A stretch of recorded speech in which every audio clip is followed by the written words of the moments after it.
What's up, this is Stephen Bloodworth, and this is my review of Return to Splatter Farm, directed by Jeff Kirkendall and Mark Polonia, and released by Wild Eye Releasing.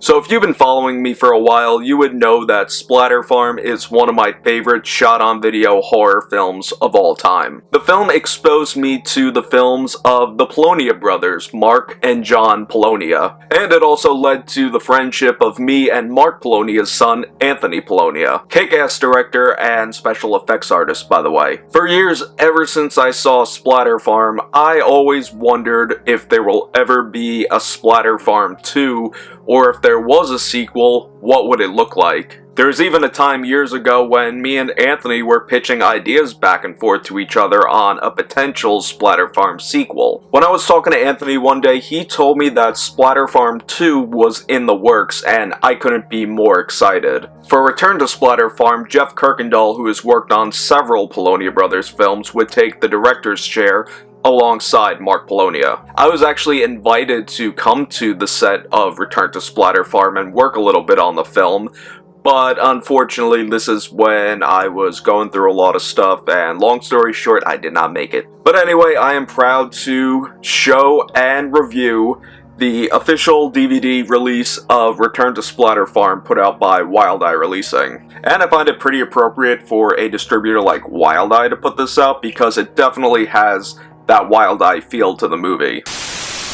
Before the film even begins, there is a nice tribute to John Polonia, Todd Smith, and Marion Costley. The film starts up, and it is revealed that it's been 33 years since the original murders. Jeremy has vanished, and the farm becomes sort of an urban legend in rural Pennsylvania. A girl named Bobby inherits the farm and decides to go up and check it out along with her friends. They stop in a nearby town to pick up some supplies at a general store, and I feel there is a big tribute to Friday the 13th in this scene. That being, all the locals can overhear that they're going to the farm and urge them not to go to the death farm, as they call it. Bobby and her friends arrive at the farm, and while searching around the house, she discovers photos of Aunt Lacey and Jeremy in one of the bedrooms. That night, she dreams of seeing Jeremy and also seeing her friends dead inside the barn. The next day, she decides to go check out the rest of the farm's property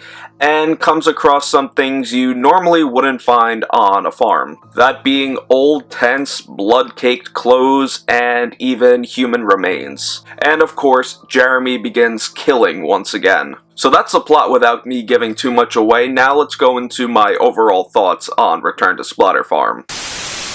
It was obvious that directors Jeff Kirkendall and Mark Polonia had to do something entirely different with the sequel, being that nothing possibly could live up to the original film and all of its greatness. They did something entirely different, kind of similar to how Tobe Hooper made the Texas Chainsaw Massacre sequel into a completely different film than the original. In Return to Splatter Farm, there is girls and there is nudity, something that Mark and John Polonia wanted in the original film, but could never get. The majority of the characters are Polonia Brothers regulars, including Debbie Donahue, Mel Heflin, Ken Van Sant, and Jeff Kirkendall as Jeremy. All of the characters are pretty diverse from one another. You have Bobby, who is the pack leader and the responsible one, Mel Heflin's character, who's kind of the ditzy, jealous girlfriend, her boyfriend, who's pretty much the stud of the group,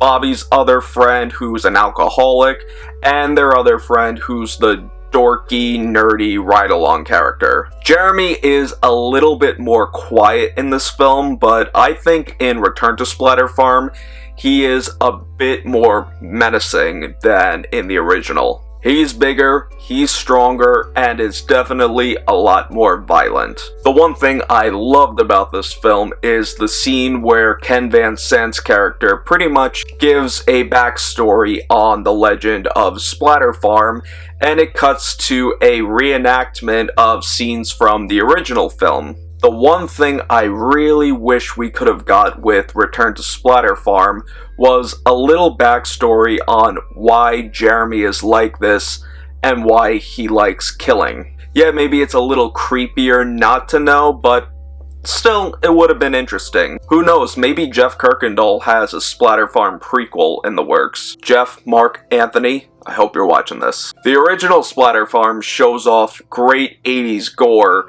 whereas Return to Splatter Farm shows off great 21st century gore. There's definitely a lot more gore in Return to Splatter Farm, and thanks to Anthony Polonia, the gore is outstanding. Wild Eye did a fantastic job with this DVD release, and the special features are also a nice treat. Special features include a commentary track with directors Jeff Kirkendall and Mark Polonia, behind the scenes image gallery, and a trailer vault. For a rating, I'm gonna give Return to Splatter Farm a definite would recommend. Fantastic job, Jeff Kirkendall and Wild Eye releasing, and if you're a Splatter Farm fan, this is a must-see for anybody, or if you're just a generic independent slasher fan, then I say give this one a chance. Again, thanks to Wild Eye releasing, the DVD is now available, so go check it out.